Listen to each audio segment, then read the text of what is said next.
On May 18th, 1887, the dawn temperature in Sage Hollow stood at 34 degrees, and frost still clung to the wagon ruts, though the valley floor smelled faintly of thawed sage and damp clay. The settlement held 312 souls at 6,140 feet above sea level, spread between a church, a schoolhouse, two boarding sheds, a smithy, and a line of weather-grade storefronts that faced the road as if timber alone could bargain with altitude. Men who had crossed two territories to claim certainty watched the ridges for snowmelt and freight smoke, while women counted flour sacks against planting calendars and measured coffee by spoon, not by handful. In that place of careful arithmetic and public pride, Cody Porter was 19 years old, broad in the shoulders from quarry labor, quiet in speech, and already known for preparing against weather that had not yet declared itself. He moved through town with the same deliberate pace he used on scree slopes, as if each step required him to answer to a ledger no one else could see. His hands were his first biography. The knuckles were thick, the palms cross-hatched with pale scars from auger shafts and rope burn, and the fingertips carried a permanent roughness from limestone dust that no wash basin water could soften. He had not acquired those hands in Sage Hollow. He had acquired them in Canyon Shadow under the instruction of his father, Elias Porter, who raised him among ledges where a drop tool could cost a week and a poor shelter line could cost a life. Cody had been 7 when wagon fever took his mother during a spring crossing near Bent County, and the loss had hardened the household into a two-person discipline in which grief became labor and labor became language. Elias taught in verbs: brace, pack, vent, seal, wait. The father had come west with knowledge assembled from two traditions that frontier men often treated as separate crafts and never as one. Cliff granary methods learned from older stone sites in the canyons, and moisture management learned in mining adits where powder, ore, timber, and lungs all failed if air moved without plan. He kept notebooks in oilcloth wraps, and he wrote in a hand as precise as survey lines. One set contained sketches of underground chambers with dimensions and cross-vent placements. Another tracked humidity signs with tools available to poor men: wool strips weighed dry and wet, lamp soot behavior at fixed intervals, salt clumping rates, wall sweat after cold snaps, and the smell change that preceded mold by 3 days. He told Cody that grain storage was not a barn question, but a breathing question, because grain breathed and rock breathed, and a careless man could suffocate both. In January 1884, during a hard winter in the canyon country south of Monarch Pass, Elias Porter died beneath a slide while cutting a traverse to retrieve trapped mules. The slide came after 2 days of alternating thaw and freeze, the very pattern he had warned against for years. 3 men dug until dark and recovered his body at dusk, one glove still clenched around a measuring rod. Cody buried him above a narrow wash where juniper took root in cracks no wider than a palm. The inheritance was small in money and large in direction: 1 dun mule named Slate, 2 hand augers with replaceable heads, an iron moisture pan blackened by years of lamp testing, and 8 notebooks tied with leather cord. Elias had written a final page 2 nights before his death, stating in plain words that stored grain saved more souls than loaded rifles, and that dry storage was a duty, not a business. Cody carried that page folded in his shirt pocket until the paper thinned at the creases. By spring of 1887, he had drifted north with Slate and the notebooks, working freight and quarry contracts until he reached Sage Hollow, where the flats opened beneath a mesa with a hollow-backed shoulder of volcanic tuff and weathered sandstone. Most settlers looked at the formation and saw unproductive ground that could not bear oats and could not justify a fence line. Cody saw thermal mass, steady interior temperatures, and a face of rock that could be cut in stages without collapsing if the lintels were left thick and the load distributed over rounded shoulders instead of square corners. On May 6th, he entered the county office and leased a barren parcel beside that Mesa for $9. 1-year term with renewal rights contingent on no interference with wagon traffic. The clerk laughed as he signed. The fee was less than a saddle blanket. He began work the next morning before sunrise. First came survey stakes and twine, then chalk lines on stone, then shallow test bores with a hand auger to read fracture direction and moisture seep. He marked weak veins with charcoal and adjusted the chamber axis 7 feet west to avoid a fault seam that would have wept in winter. By May 18th, when town gossip had already formed its verdict, Cody had cleared an entry throat 6 feet high and 4 feet wide, pitched 2 degrees upward for runoff control, and started the main chamber cut. 30 feet deep, 18 feet wide, 12 feet high at center arch. He did not carve a square room. He carved a ribbed vault, because arches distributed pressure and pressure did not negotiate. The costs were entered in a ledger each night by lamplight. Steel wedges and replacement bits, $11.40. Lime for plaster, hauled in 2 wagon loads from a kiln 14 miles away, $23. Cedar planks for interior bin frames, purchased short length and planed by hand to reduce expense, $17.80. Oxhide gaskets for hatch lids, $6. Rope, pulleys, iron hooks, and 2 small stoveplates for emergency heating at the entry bend, $14.25. He paid cash when he could, labor exchange when he could not, and never purchased from the same source twice if the quality drifted. Sage Hollow noticed this too, and interpreted discipline as suspicion. When men passed on the road, they slowed to watch him haul spoil in rawhide sleds and stack dressed stone by size. When women came back from water, they paused to count the cedar bins leaning against the Mesa wall, each marked with charcoal numbers and airflow slots, cut 1 finger width apart. Children called it a cave, then a burrow, then repeated what they heard in store aisles. Grain did not belong in rock, they said. Grain belonged in cribs where a man could see it, touch it, and boast of it to neighbors. A chamber under stone looked too much like a grave and too little like prosperity. Cody answered almost nothing. He drove vent shafts first, not last, and that decision drew the most ridicule because no grain had yet entered the chamber, and already 2 narrow chimneys rose through the Mesa shoulder like misplaced stovepipes. The intake shaft measured 14 inches across and descended at an angle from the north face to draw colder, denser air. The exhaust shaft rose nearly vertical from the rear arch and ended under a stone hood that blocked direct snow load while preserving draft. He tested each shaft with a lantern flame at dawn and dusk, recording tilt direction and soot color in Elias Porter's notebook margins. If flame leaned inward at both openings, he widened the intake lip by ½ an inch.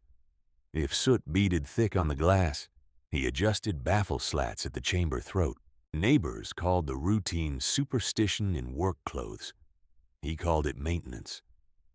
By the first week of June, he had lime-plastered the chamber floor over compacted gravel and pitched it to a shallow drainage slot that fed a sump pit lined with fired clay tile. He whitewashed the lower walls to reflect lamplight and revealed damp patches quickly.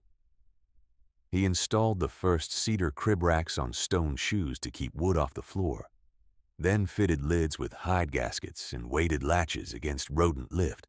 The chamber smelled of lime, cedar sap, oil smoke, and new earth. It smelled like labor held in reserve. At midday on June 9th, Gideon Blackwood rode out from town in a broadcloth coat, unsuited to quarry dust, silver watch chain bright against his vest, boots polished to a mirror finish that could not last 10 paces on scree. He sat his horse above the entry and surveyed the half-finished vault with the expression of a merchant inspecting damaged goods. Blackwood owned the general store, controlled most short-term credit in Sage Hollow, and preferred plans he could stock on shelves. He called down in a carrying voice that reached the road and the work face alike. "So, this is where you bury your winter and call it prudence. A man preparing his own funeral could not have chosen better stone." Cody stood beside a pile of cut blocks, shirt dark with sweat and lime dust silvering his forearms. He looked once at Blackwood, once at the vent hood, and returned to his line marks on the wall. "Words do not keep grain dry," he said, not to Blackwood but to Slate, who waited in harness by the spoil sled with patient ears and half-closed eyes. Blackwood laughed, gave the place a name that would spread before sunset, and rode back toward town. By evening, men at the store porch were calling the chamber Porter's Tomb. By the next afternoon, the name had reached the schoolyard and the church steps. Cody worked through it as he worked through heat, through dust, through aching shoulders that stiffened each night and loosened by morning. He widened the ramp, hung the first hand line along the inner wall, and began hauling his initial sacks of grain into stone, measuring each load, sealing each lid, and marking each date as if a season of hunger were already climbing the ridge. He worked until the lantern burned low, carrying each 50-pound sack across the threshold on his shoulder, settling it into cedar and seating each gasketed lid with the heel of his palm until the latch iron rang against stone. Slate waited at the entry bend and shifted only when Cody asked him forward, and the mule's breathing, slow and regular in the cool chamber, gave the place a rhythm that no laughter from town could disturb. At moonrise, he checked both vent shafts again, held the lantern at intake level, watched the flame draw inward, then stood a full minute listening for drip, draft, and rodent scratch. There was no drip, no slack air, no scratching. He wrote 3 lines in Elias Porter's notebook. June 9th, first sealed lot in place, wall dry at north seam, draft strong at dusk. Then he covered the page with cloth and slept on a bedroll by the door, because fresh plaster could fail in one night if a hidden seam opened under cooling stone. By the last week of June, the first chamber held 74 bushels in separated bins and a narrow aisle wide enough for 2 men to pass with shoulder yokes, and Cody had begun shaping stone blocks for a second interior partition that would let him isolate any spoilage without sacrificing an entire lot.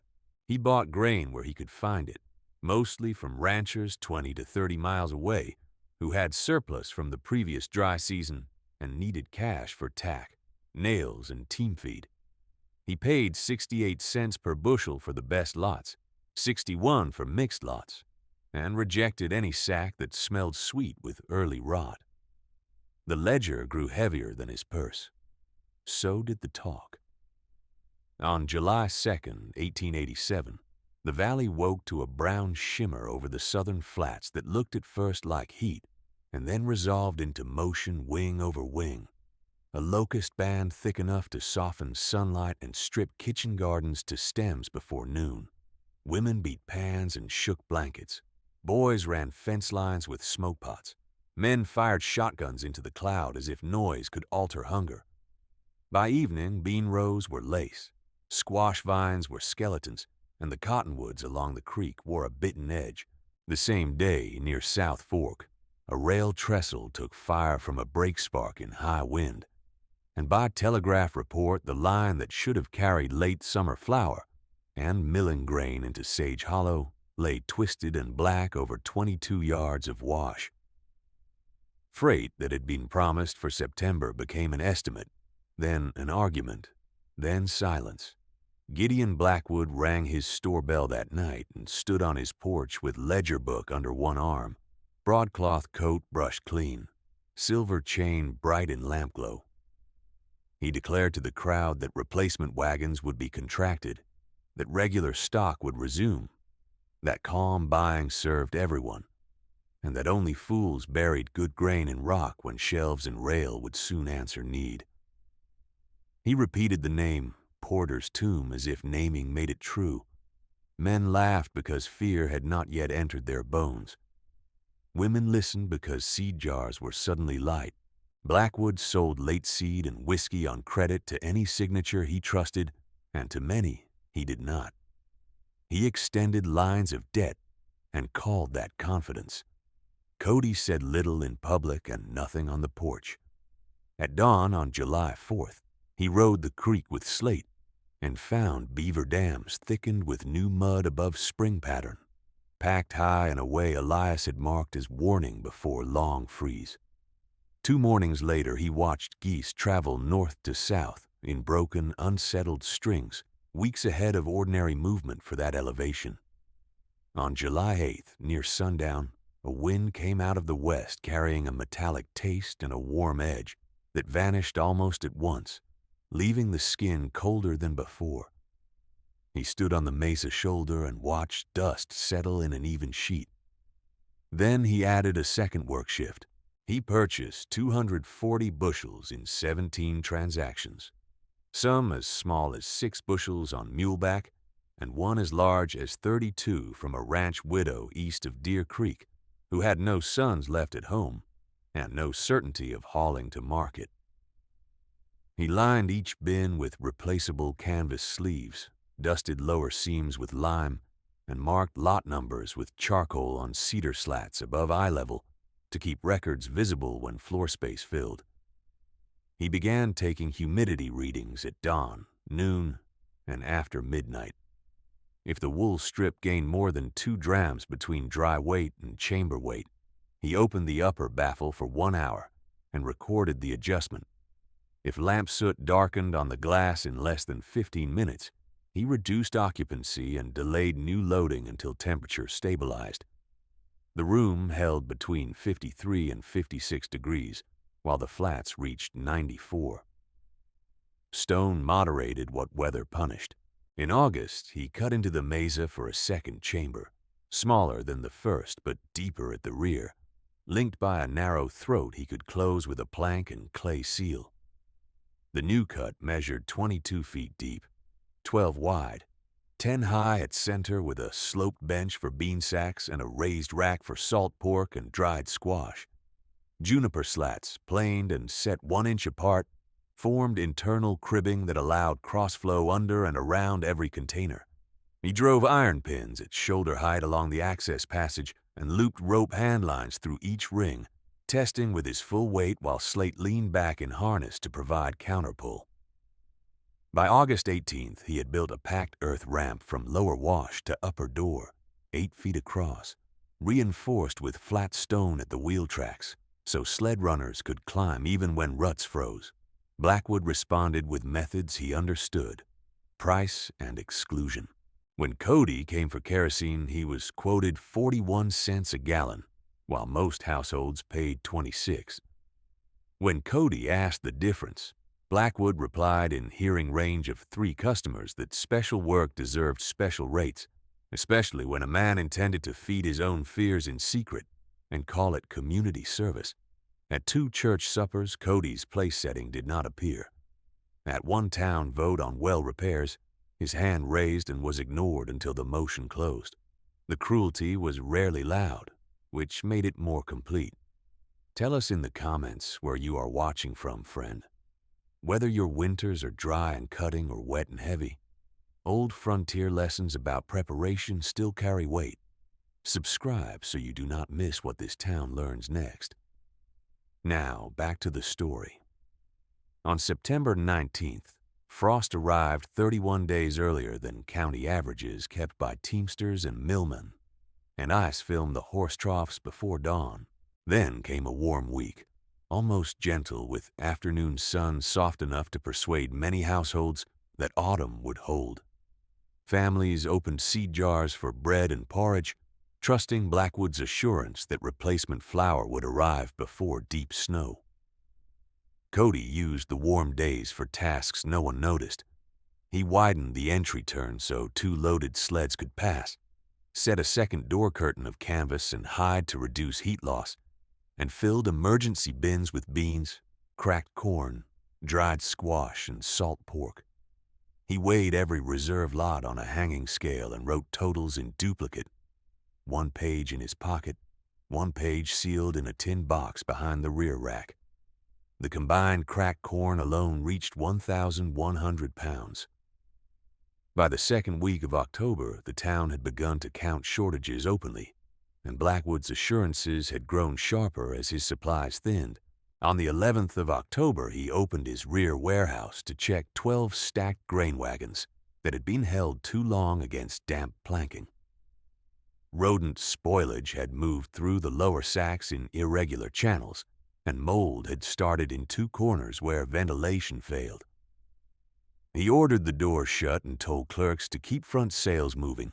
By noon, 2 councilmen had heard enough rumor to ride to the Mesa, where Cody met them at the threshold without greeting or triumph, carried a sealed bin into daylight, and opened it on clean canvas.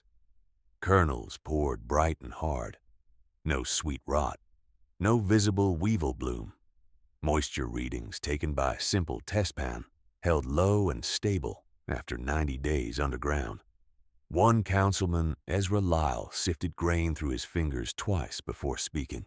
The other, Thomas Reed, walked the chamber perimeter and pressed his hand flat to plaster, then to outer stone warmed by sun, then back to plaster, measuring the thermal difference with his own skin because he had no instrument finer. They left with 5 pages of figures: chamber volume, airflow intervals, fuel needs, and ration estimates. Cody had already done the arithmetic. At strict measure, the 2 chambers could hold 140 souls for 9 days or 80 souls for 3 weeks, if heat zones were respected and no one took private portions. That proof changed method, not purpose. Cody stopped enlarging chambers and started mapping survival by head count. He marked sleeping bands by age and health, nearest to stoves for elders and infants, cooler side for labor crews rotating out to trench and recover stranded households. He laid out ladles by volume, 1 for standard grain allotment and 1 for reduced allotment under escalation, and filed spoon cuts into each handle so no man could claim confusion in low light. He tested a bell signal at the Mesa door for rescue teams in whiteout, 1 strike for entry clear, 2 for rope line occupied, 3 for medical need at threshold. Nettie Hale, 12 years old and slight as switchgrass, came to the Mesa on October 13th, carrying a school slate, and asked if she might copy his warning notice because many doors closed when they saw his name. Cody gave her the page and a pencil stub, and watched her write in a careful hand learned at the same school that had lately repeated Blackwood's confidence. Her copies went house to house, not dramatic, not pleading, simply specific. Early winter likely severe, rail uncertain. Preserve 1/3 grain, move reserves to stone if possible. Report household count by Sunday.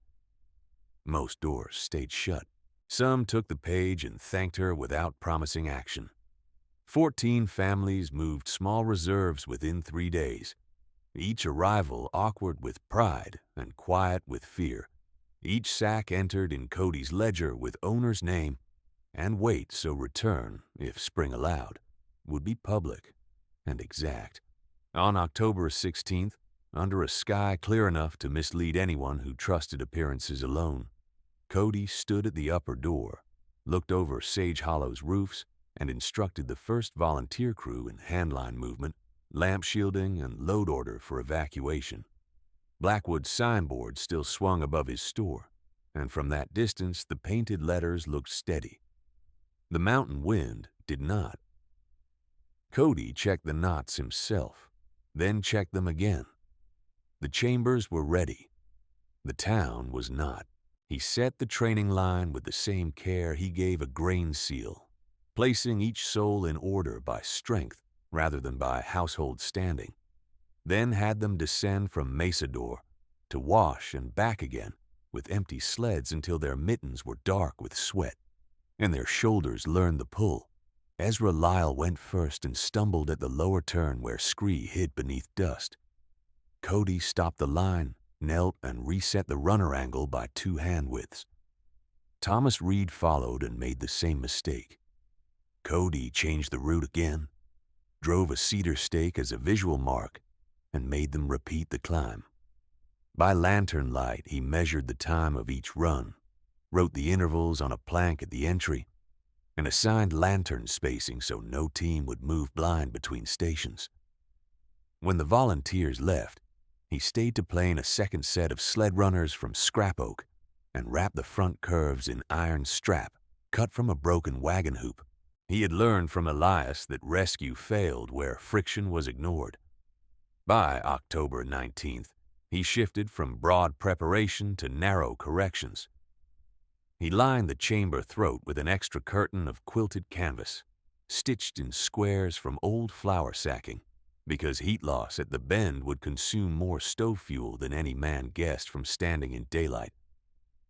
He built a raised platform along the west wall, 16 feet long and 4 feet deep, supported by stone piers and cross-braced with juniper, to keep sleeping bodies above the coldest floor layer that settled near the drain pitch. He opened a shallow side niche for medical stores and filled it with boiled bandage rolls, willow bark bundles, camphor, lamp oil, and 2 ceramic crocks of rendered tallow. He weighed each reserve lot again, then marked the ledgers in 3 inks, black for owner stock, red for community reserve, blue for emergency issue under council witness. On the inner door, he fixed an old freight brass scale hook bought off a passing teamster, because Cody wanted a public instrument where no whisper could claim favoritism later. The project grew not by one grand addition, but by dozens of measured choices that kept one failure from becoming 10. He drilled 2 weep checks beneath the floor tile at the rear sump and found both dry. He widened the second chamber throat to permit stretcher passage, then tested the turn with Reed and Lyle carrying a weighted blanket bundle equal to 120 pounds. He counted breaths while they moved, 17 breaths from outer door to first platform, 21 to rear niche. He trimmed the corner where Reed's shoulder struck stone. On October 21st, he purchased 2 more cast-iron stoveplates from a teamster out of Canyon Route, paying $4.60 in silver and 1 day of mule labor. He mounted 1 plate in each chamber entry so cooking heat would remain near the door and sleeping heat would remain deeper in stone. The chambers were not elegant.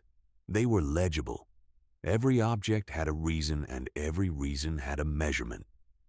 What Cody built in that week was also a system of fairness, because hunger sharpened old grievances faster than knives. He marked ration ladles by notch count and hung them where any hand could see. 1 notch, full labor share. 2 notches, reduced share. 3 notches, child or elder share with broth supplement.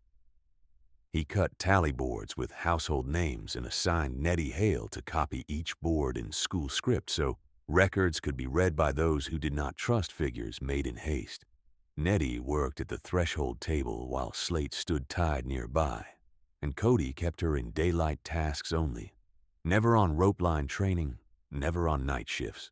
When she asked why each measure was checked twice, he answered in a voice flat with practice, because storms make liars of memory. Wood remembers better. He set her to counting bean scoops into pound sacks and had her read numbers aloud while he wrote. At dusk, he dismissed every helper before frost thickened and barred the door from inside long enough to run vent checks and lamp tests alone. If soot darkened quickly, he opened the upper baffle.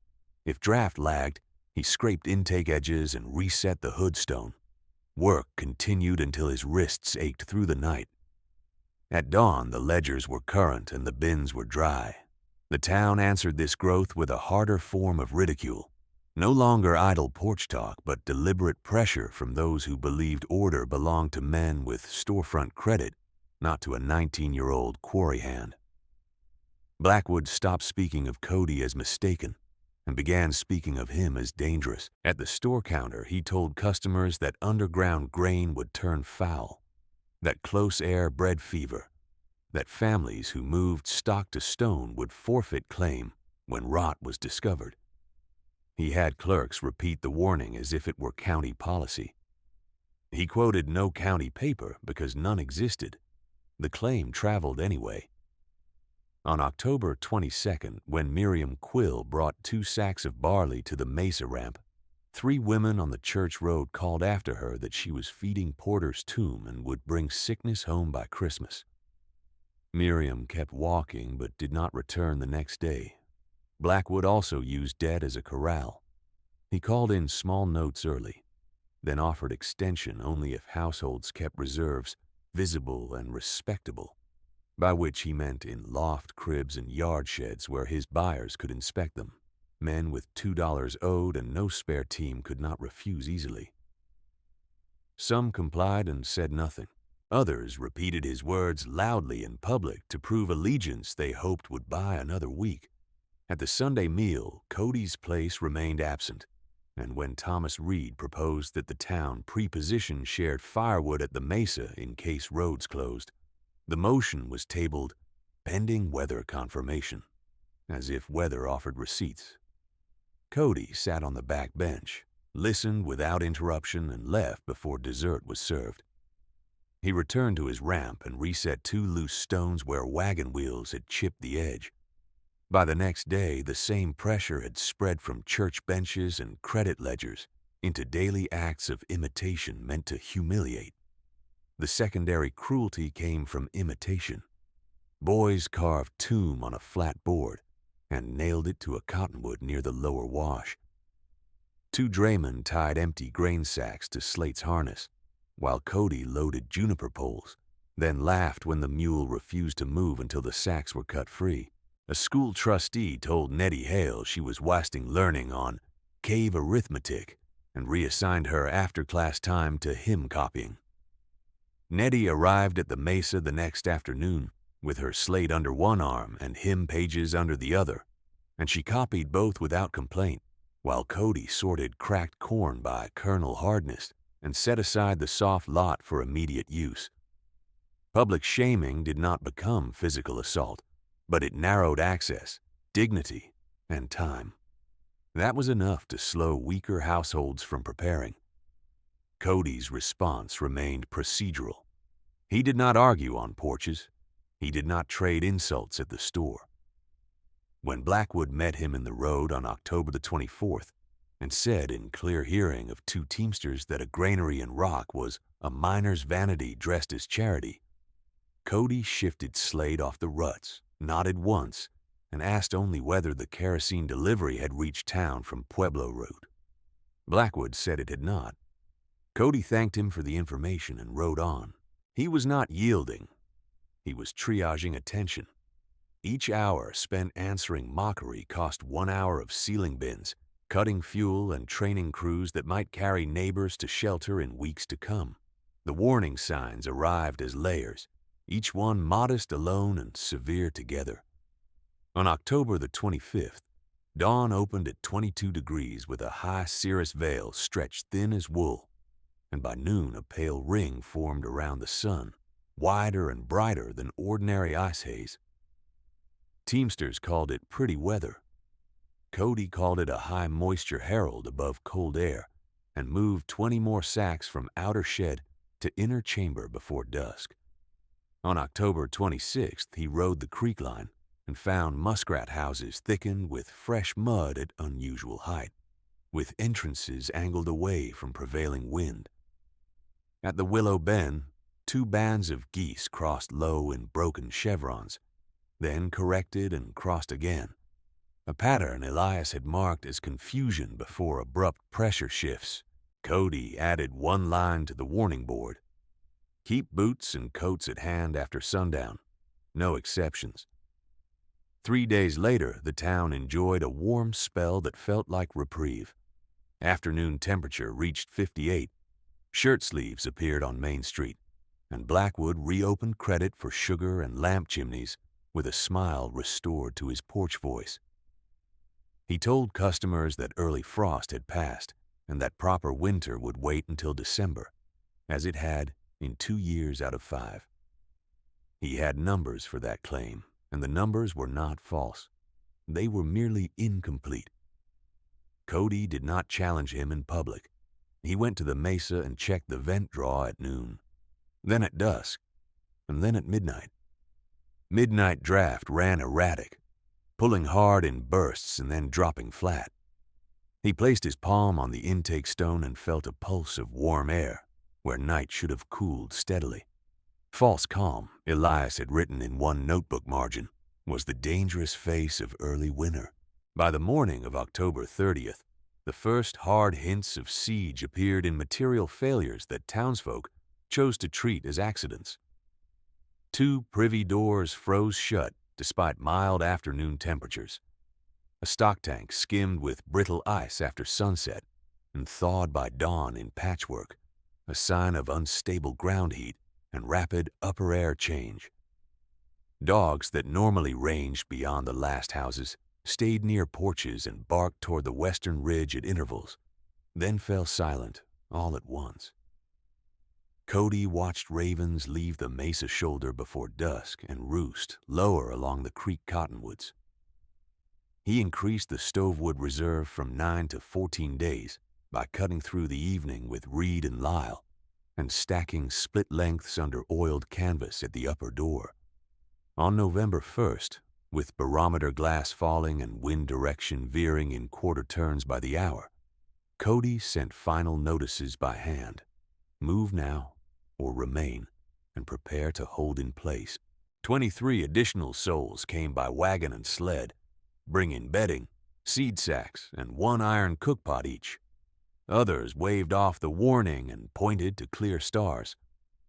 Blackwood stood outside his store in a fresh scarf and told a knot of men that panic was costlier than snow, that his back room still held trade goods, that roads had seen worse and reopened. He was not a fool in all matters. He simply believed commerce could negotiate with a season that did not bargain. At sundown on November the 2nd, the western horizon flattened into a steel band. The wind dropped without easing, and a fine dry snow began to fall straight down, grain by grain, as if the sky were quietly measuring the town for burial.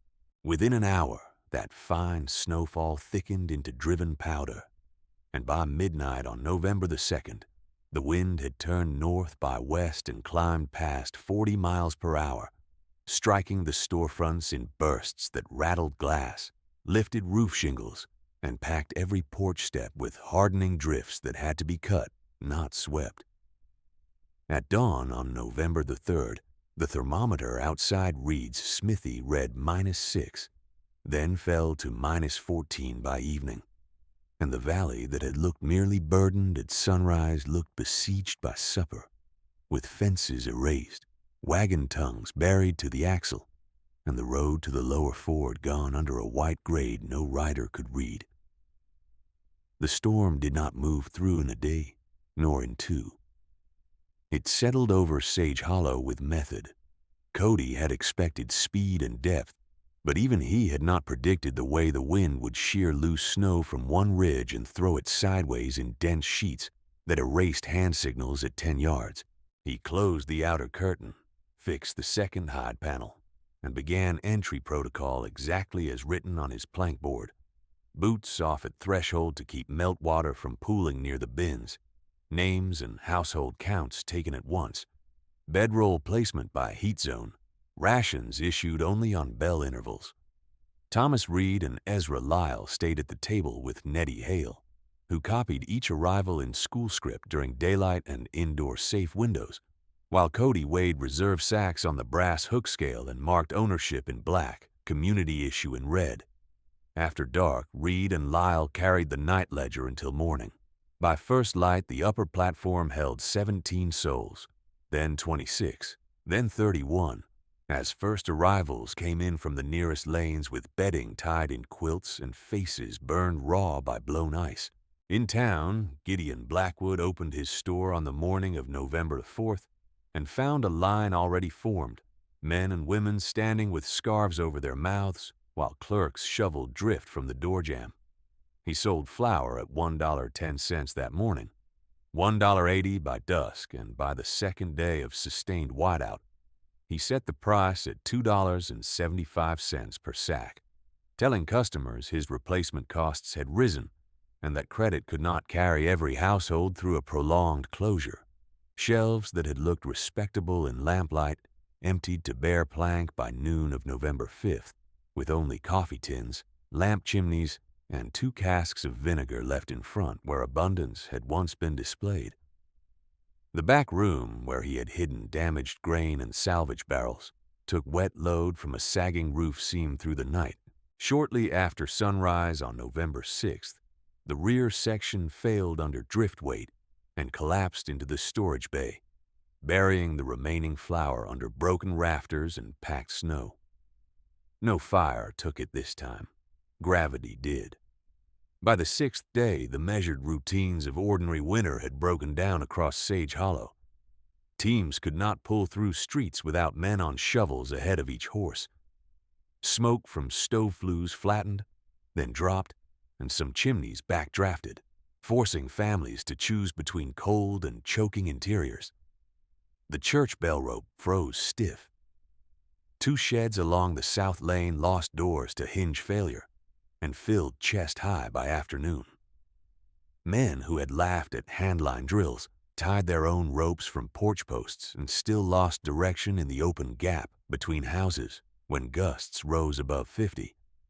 The wind ceased to feel like weather and worked like a tool meant to cut through timber, cloth, and certainty in equal measure.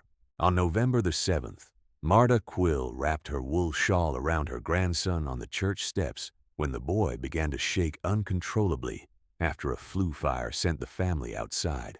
She sent him with a neighbor toward a stove that was still drawing and took the return path alone to fetch a second blanket she believed she had left on a pew. She reached the side path and fell within 20 yards of the west door, where drift had hidden the step edge. Men found her at first light. One hand closed around the keyring she had carried for years as keeper of the church linens. The grandson lived. Marta did not survive the night. Her death moved through town more swiftly than any rumor Blackwood had ever spread, because every household knew precisely what she had done and what it had cost. 3 days passed before any soul in Sage Hollow could claim to have slept a full night. On November 8th, Pastor Abel Finch joined a trench crew cutting a passage between the schoolhouse and the Hale boarding shed, where 6 older residents had taken shelter with dwindling fuel. Finch had a persistent winter cough from prior lung fever, and Reed urged him twice to remain by the stove and coordinate from indoors. Finch refused and took a shovel at the head of the line, rotating every 10 minutes as ice crust built on beard and collar. He labored for nearly 6 hours in -27 with gusts near 60, then collapsed beside the cut wall within sight of the school steps. They carried him indoors and warmed his hands under blankets, but his breathing failed in short, shallow pulls through the evening, and he died before midnight with the church register open on his chest. Names half entered where he had intended to keep account of the displaced. By November 9th, the drifts along the lower lane had risen above second-story windows on the lee side, and the Boone sod house near the old cottonwood took repeated load on a roof patched in late autumn with green timbers that had not seasoned properly. Eli Boone, 9 years old, was inside near the center post, while his mother and aunt passed bedding toward the door to keep it dry. The roof beam split with a report neighbors later compared to a rifle crack. The women cleared the threshold as the center section dropped, and the collapse pinned Eli beneath beam and sod. Before anyone could reach him, men dug immediately with shovels and bare hands through packed snow and broken lath. They brought him out before the hour turned, but the roof beam strike had done its work. He did not survive. One small mitten remained on the table where he had set it beside the lamp. Inside the Mesa chambers, the contrast was not comfort, but order.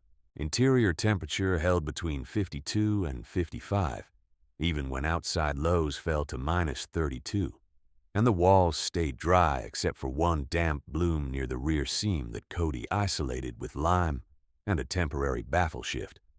The ledgers governed every ladle. No household took private rations. Nettie handled duplicate tallies in daylight and protected indoor intervals only, then handed the books to Lyle, Reed, and other assigned adults for night entries when rescue waves continued after dark. Reed supervised stove rotation and wood allotment by shift. One split bundle per zone every 3 hours, no exceptions. Cody moved constantly from bins to threshold to vent checks, scraping intake ice with an iron spoon, testing draft with lantern flame, and reducing occupancy near the throat when soot darkened too quickly. The system did not erase fear. It prevented panic from governing distribution. On the morning of November 10th, a group of miners from the north arrived at the lower wash on improvised snowshoes, with rope burns across their mittens and frost-whitened eyebrows, carrying a message from households still holding in place near the church and Blackwood's ruined block. With them came Miriam Quill, voice raw from wind, asking for immediate shelter for the elderly and for those who had exhausted fuel. Reed looked to Cody, and Cody asked only 2 questions. How many souls remained outside organized shelter, and which routes were still passable with handlines? The answer came in fragments, perhaps 90, perhaps more. The church trench partly open, then drifted shut by evening. The store road unusable. 2 homes near the creek nearly buried to roofline. No one mentioned pride anymore. If this story has kept you with it, friend, hit the hype button now. It is free, it takes a second, and it helps this channel reach more folks who care about real frontier resilience. Now, back to the story. Cody opened both chambers without condition and shifted from intake management to evacuation command. He posted Nettie at the ledger table under Lyle's supervision for daytime intake blocks only, then assigned Reed to inner ration control and took the rope crews himself. Once night closed in, Lyle and 2 other adults rotated the entries so Nettie could stand down within her set limits. He divided volunteers into 4 teams of 6, 2 for outbound guidance, 1 for sled return, 1 reserve at the threshold with hot broth and dry mittens. He ordered each outbound team to clip waste loops to the main handline at all times, no exceptions for speed, and to carry pole markers every 15 yards so drifted routes could be found on return.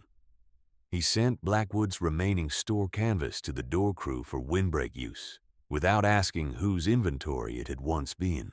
The first rescue run brought in 11 souls from the schoolhouse annex, including 2 elders carried on door planks and a mother with severe frostbite in both hands. The second run returned with 14 from the church trench and 3 men from the Boone Lane who had been shoveling for nearly 20 hours with little food. By nightfall of November the 10th, 37 additional souls had crossed the handline into Stone. On November 11th, under a brief lull that lasted less than 2 hours, Cody pushed teams farther and brought in 29 more from outlying sheds and half-buried cabins. He stood at the door between runs with ice frozen in his beard and called names from Miriam's list until each name was answered or marked missing. Nobody was turned away, not Blackwood, not those who had mocked the tomb sign, not those who had paid him extra for kerosene under protest. Blackwood arrived on the 3rd wave, coat torn at one sleeve, gloves mismatched, silver watch chain gone.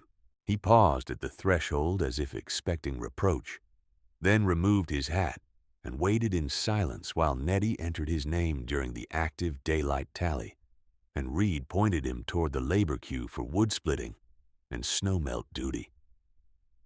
Cody did not speak to shame him and did not spare him work. Under the same ration marks as every other soul, Blackwood carried split juniper to the stove racks and hauled ash buckets to the sump without complaint. By the evening of November 11th, 97 souls had been moved through whiteout to the Mesa chambers and connected shelters on the handline route, and for the first time since the storm began, the death count stopped rising for a full day. The walls held. The walls held. And because they held, Cody turned from survival to instruction, while the storm was still grinding at the Mesa like a millstone. By the morning of November the 12th, he had reorganized the chamber into working rings, one ring for fuel and meltwater, one for grain processing, one for rest, and one for outbound rescue crews who warmed, ate, and departed on strict intervals. He taught with his hands as much as with words. He showed Blackwood how to test bin air with a lantern chimney, not by staring at flame alone, but by watching soot gather at the lip. He showed Reed how to tap a cedar lid and hear the difference between dry grain and swelling grain. He showed Miriam Quill how to rotate sacks so no lot sat against a cold seam longer than 6 hours. No lesson was withheld from anyone who asked. By November 13th, the wind had risen again, and drifts rebuilt over trenches faster than 6 men could clear them. The handline system, mocked as theater in October, became the only reliable road in Sage Hollow. Cody added side knots at 10-yard marks, so gloved fingers could count distance in whiteout, and he ordered every returning crew to report conditions aloud at the threshold before removing scarves or mittens. Information entered the ledger beside rations. Roof load critical on South Lane, chimney blocked at Hale Annex, 2 stoves out near Creek, 1 elder with fever but stable pulse. The ledger became a map of risk that changed each hour. If Wild West retribution has become part of your week, friend, consider joining the channel membership. A couple dollars a month helps keep these frontier stories alive for the long haul. Now, back to the story. The contrast between modest preparation and expensive failure became impossible to ignore, even to those who had profited from denial. Inside stone, a ladle of cracked corn and beans fed 6 souls when thickened with rendered fat and hot water. Outside, the last speculative flour sacks had sold at nearly $3 and were now buried under Blackwood's collapsed roof. A $9 lease on barren ground was preserving lives while a storefront valued at thousands stood split and silent. Cody never spoke that comparison aloud. The town did it for him in low voices over broth kettles and wood stacks. On November the 14th, when a lull opened for less than 1 hour, Cody led the farthest run yet to 2 cabins beyond the cottonwoods where signal cloth had not appeared for a day and a half. He took 6 online, left 6 in reserve, and reached the first cabin by crawling the last yards under drifted eaves.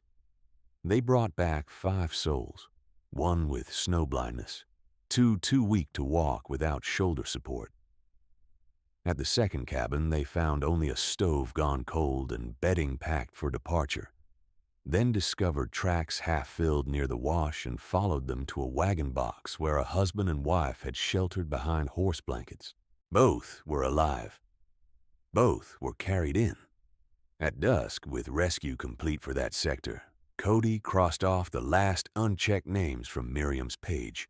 No fresh graves were dug that day.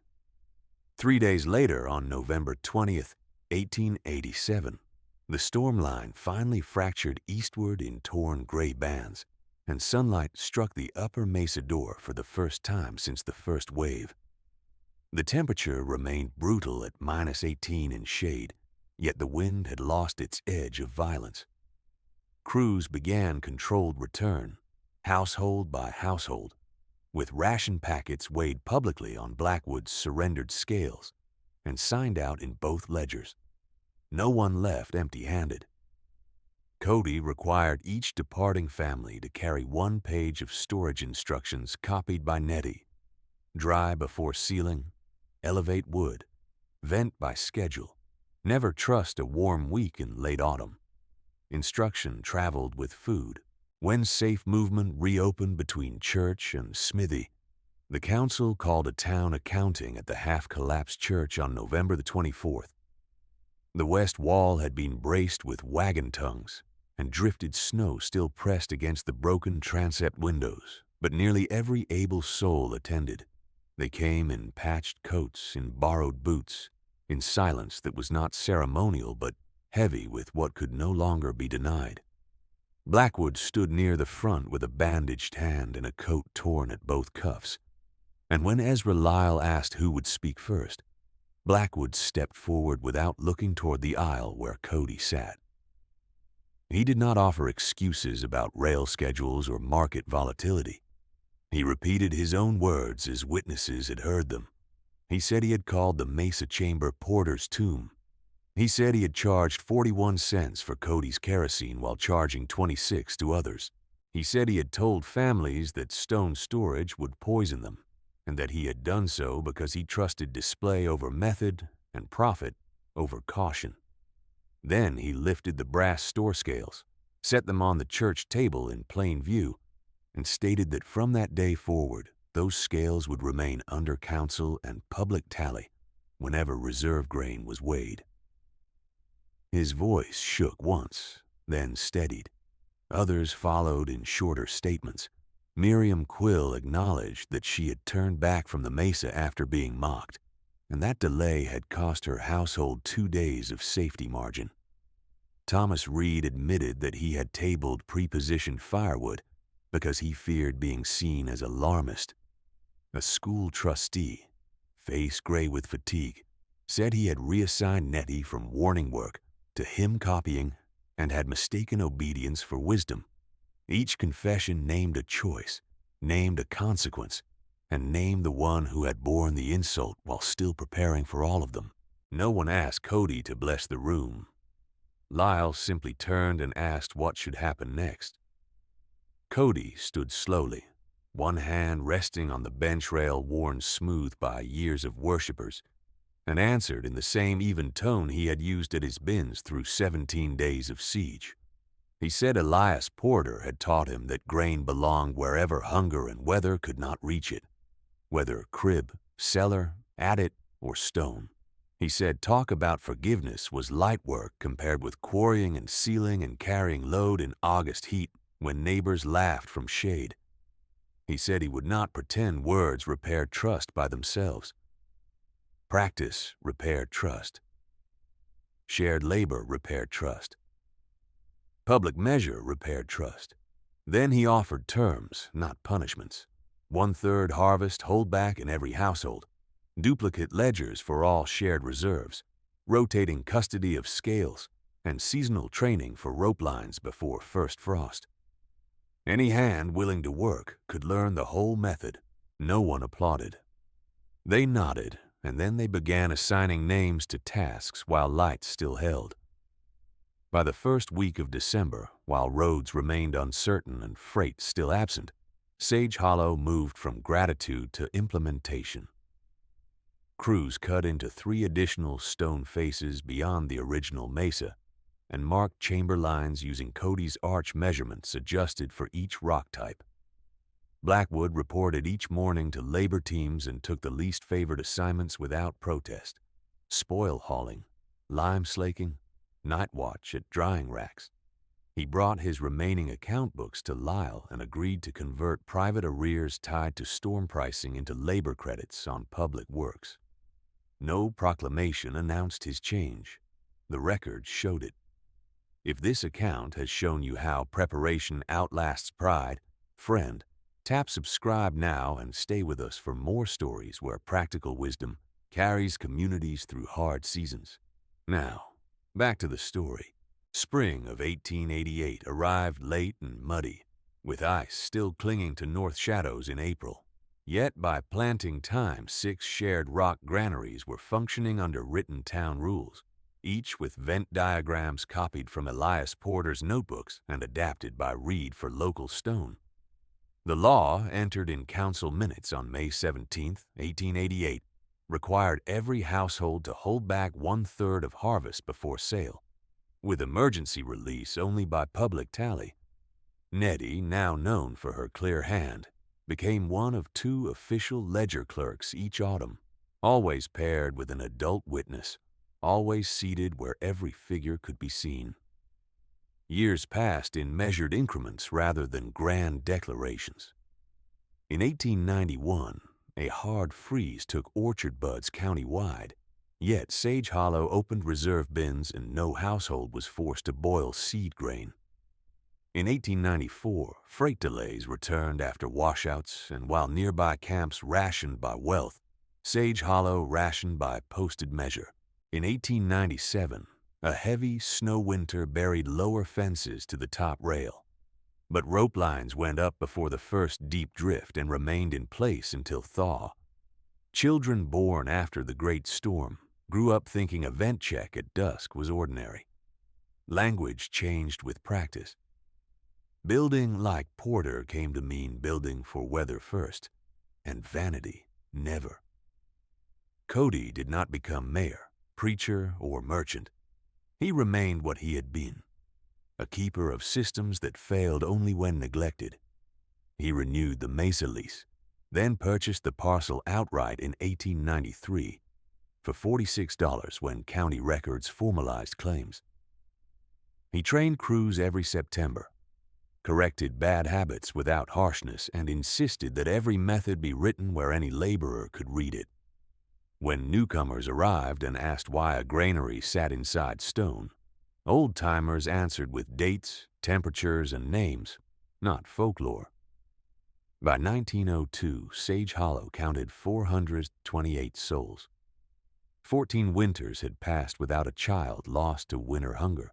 The original chambers were no longer mocked as Porter's tomb.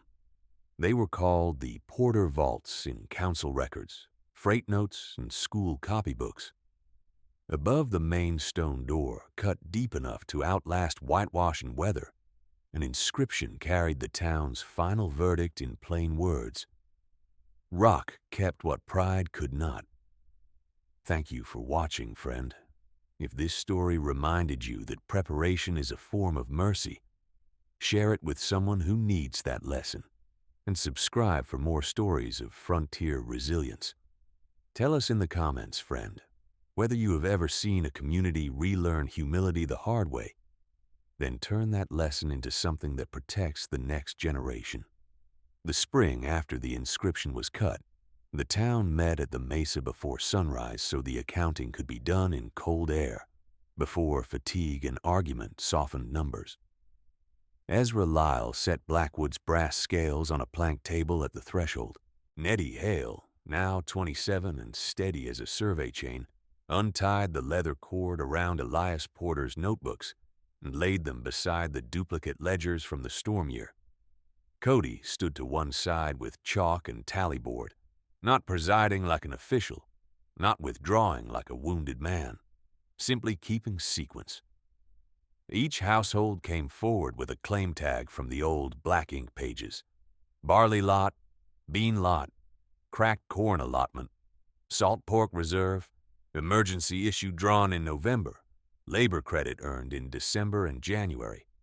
Weights were called aloud, repeated by a second voice, then written twice. When disagreements appeared, Cody opened the tin box from the rear rack where the sealed duplicate page had rested since 1887, and the room of open air around the Mesa door fell silent at the sight of paper that had outlasted panic. By midday, they had reconciled every storm entry except 3 sacks from Marta Quill's lot, and Miriam Quill stepped forward with her grandson, now tall enough to carry a half sack against his chest.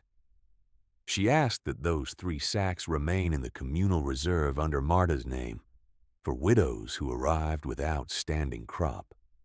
No one objected. The school trustee who had once reassigned Nettie from warning copies, Amos Pike, asked permission to speak and did so without ornament. He said he had mistaken compliance for prudence and had taught children to trust status over method.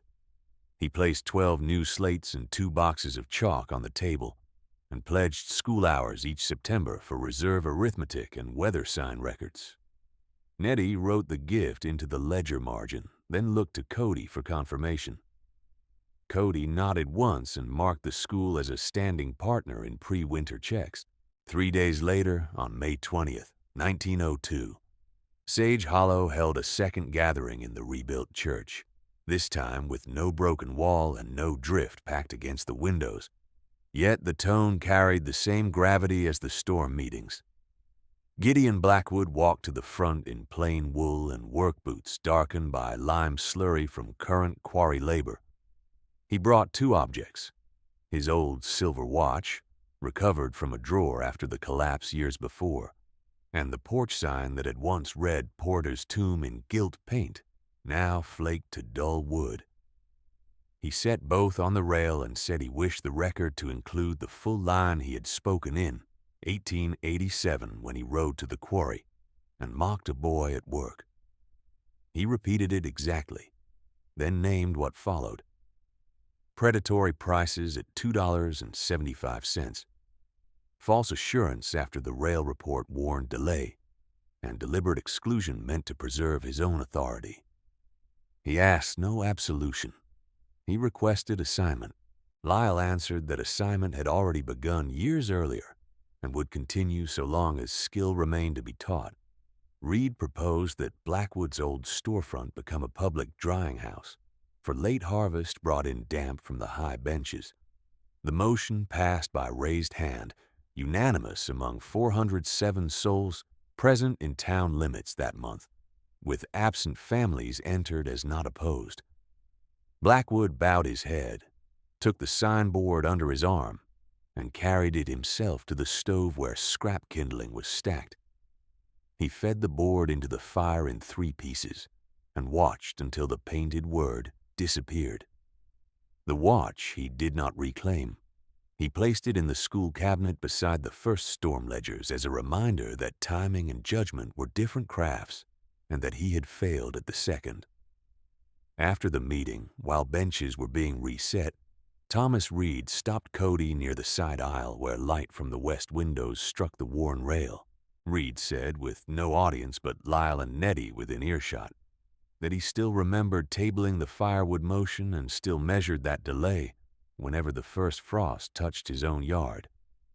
He said shame had not diminished with years, only become more precise. Cody answered him in a voice low enough that others needed to lean in if they wished to hear. Keep measuring, then. Shame that turns to procedure may feed families. Shame that turns to speech feeds no one. Reed stood for a moment, then asked for the next training date. Cody gave him September 10th. Dawn, upper ramp, weighted sleds. That autumn training became the model copied for decades. On September 10th, 1902, 42 adults and 14 older schoolchildren assembled at the Mesa, and Cody began not with rope knots but with weather notebooks. He read the old entries aloud. Beaver dams raised high before deep freeze, geese crossing in broken lines out of rhythm, metallic dusk wind that arrived warm and left abruptly, dog lines falling silent toward the west ridge, ring around the sun before pressure drop, false warm week after early frost. He did not frame these as omens. He framed them as recurrent indicators requiring threshold actions. Move 1/3 reserve under cover, stage wood above drift line, pre-hang hand lines, test vent draw at dawn and dusk, verify household counts against actual sleeping rolls. Then he moved to practice. Adults took the heavy sled pulls. The children copied intervals and knot checks at the threshold table under Pike and Nettie. Every motion ended in writing.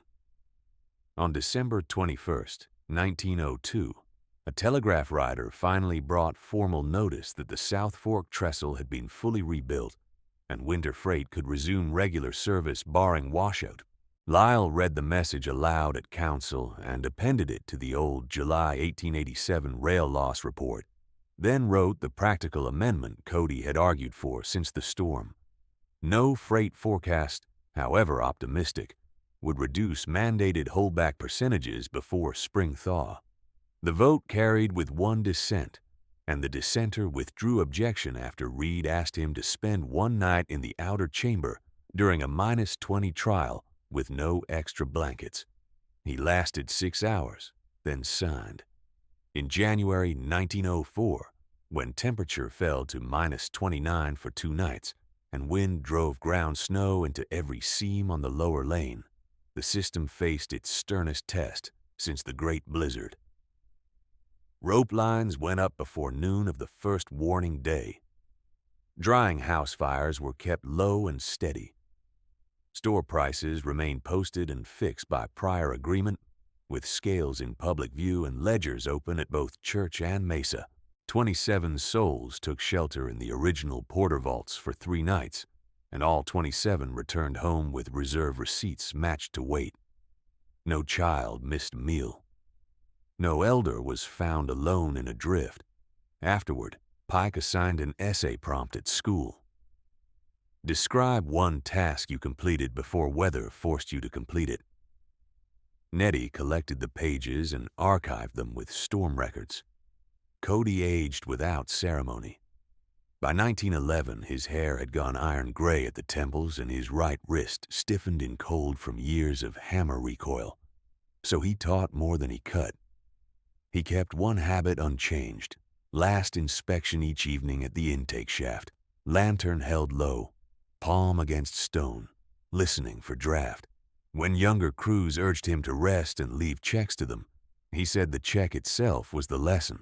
In 1916, he deeded the original parcel and chambers to a town trust with explicit conditions. No private sale, no conversion to saloon or storage for trade luxury. Annual public audit each 1st October, and continued instruction open to any newcomer regardless of debt, church standing, or surname. Blackwood, by then thin and stooped but still punctual, signed as witness with a hand that trembled once and then steadied. The porter vaults still stand in Sage Hollow, their intake and exhaust hoods maintained, their floor pitch intact. Their ledgers copied each harvest into fresh books while the old ones rest wrapped in oilcloth. School children still learn to read sky rings and animal patterns beside arithmetic tables, and merchants still post weights where all eyes can test them. Above the main door, the inscription remains cut deep and legible in morning light. Rock kept what pride could not.